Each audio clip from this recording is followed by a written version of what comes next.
Hello and welcome to Three Questions With. Got my longtime friend Bill Amann with us from Amann Burnett. Good afternoon, Bill. Welcome to the show. Hi, thank you. How you doing? Just living the dream. Good to see you, my friend. So, Bill, jump in. Tell us about a little bit about Amann Burnett and the areas Sure. of law that you practice. Sure. So a couple things just to, but my partner just said earlier that we don't represent General Motors. I actually have represented General Motors Finance.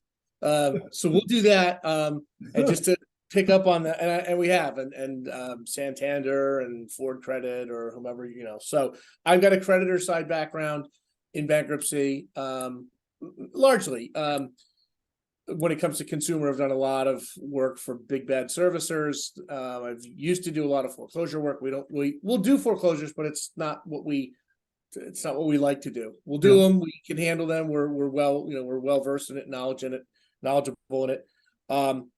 The debtor side stuff, I'm more interested in the commercial. The last couple of years we've been involved in some Chapter 11 cases, some Chapter 5 cases on behalf of small businesses in Massachusetts and in New Hampshire. And that oftentimes gets us into litigation within a bankruptcy context. And that's really kind of a specialty within a specialty. Some firms do bankruptcy. There's good practitioners out there, but they're not really great litigators. And then some people are good litigators and not as good at bankruptcy. We hold our own. We do both the bankruptcy. We could handle a complicated Chapter 11. And we can also handle a straightforward Chapter 7 on either side of the aisle. And we don't conflict out. Although we do both sides, which some law firms won't. They'll do only creditor side or only debtor side. We're fortunate enough that we can kind of pick and choose our clients. So if we have a conflict, we don't deal with it. But so far, we've been able to handle both sides. It makes us better lawyers on both sides.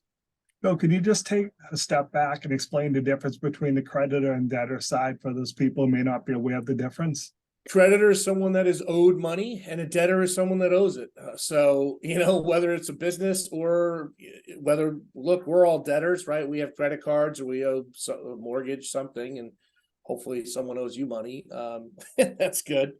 That's the simplest explanation I can give it. So, Bill, how long should people wait before they reach out to you if someone does owe them money or they owe someone money and they can't afford to pay it back? I'll say it like this. I've read things that say if you start to get thirsty, it's not too late, but you're dehydrated if you're feeling thirsty. So I would say this: if you're even thinking about, damn it, I can't make. If you're getting stress from it, call. We're not, if it's a phone call, again, we feel those things all day long. And whether it's a business, I'm helping a business now, they're not in bankruptcy, and we think we're going to prevent them from going to bankruptcy. That's the best thing. So I get it. No one likes to go to the doctor.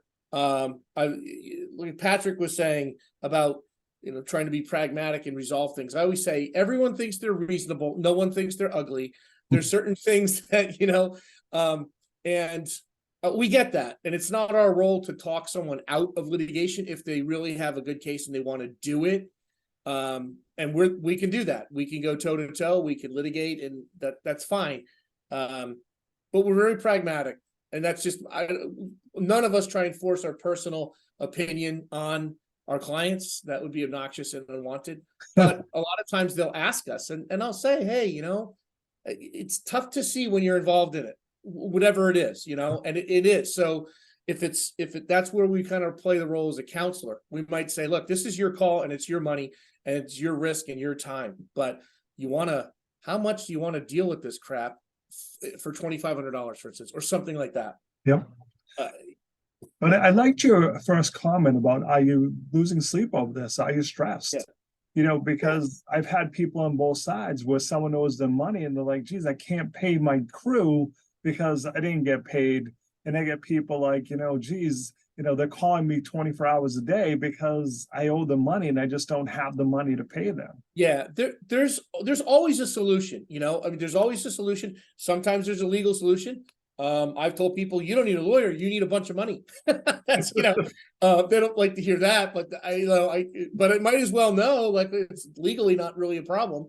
We have a current client now that is involved in a lawsuit involving millions of dollars, and he's worried about it coming on him and his business. And, without getting into the details, I talked to him about what's dischargeable and everything else. And he said, literally the words, we don't hear this too often, at least I don't, maybe you guys do. But he said, "I'm so glad I found you. I can sleep at night." I get it, because I said, yeah, we're kind of working with him on ways to protect him in case, and his business. Those are the winners. Those are ones that are really worthwhile. You're helping people out. You're helping a small business. And I'll just say this to your point about acting earlier. Some things have, like when it comes to mechanics liens, and we deal a lot with that. I've lectured on the topic. So is Josh. There are critical deadlines.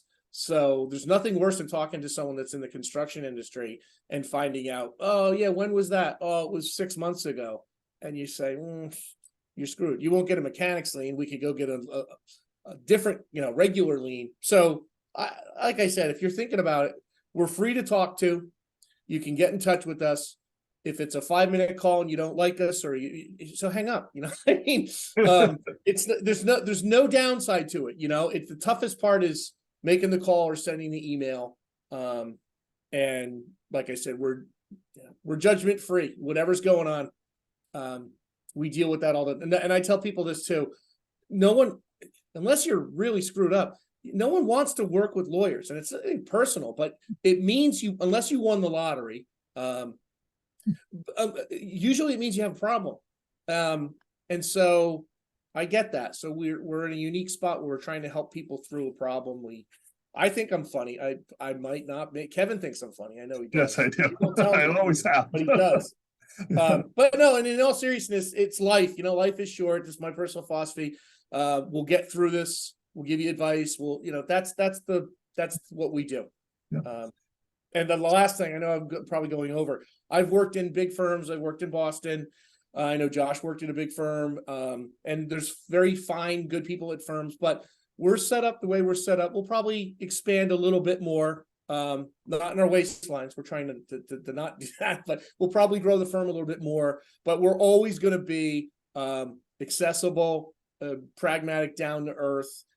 Our hourly rates that we charge are quite honestly below market, competitive or below market. And that's not an accident. We do that because we want normal people and small businesses to be able to afford us.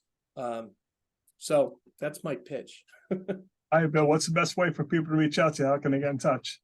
Email or phone. Email is like all of us on this panel here is first initial, last name, and then @amberlaw.com. So mine is WAMANN@AMBURLAW.com.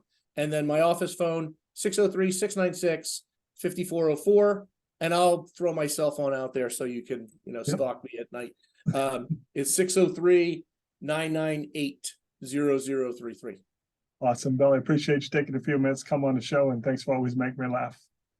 You're welcome. Now it's time. It's nice up here. I had time to go sailing or something. Well,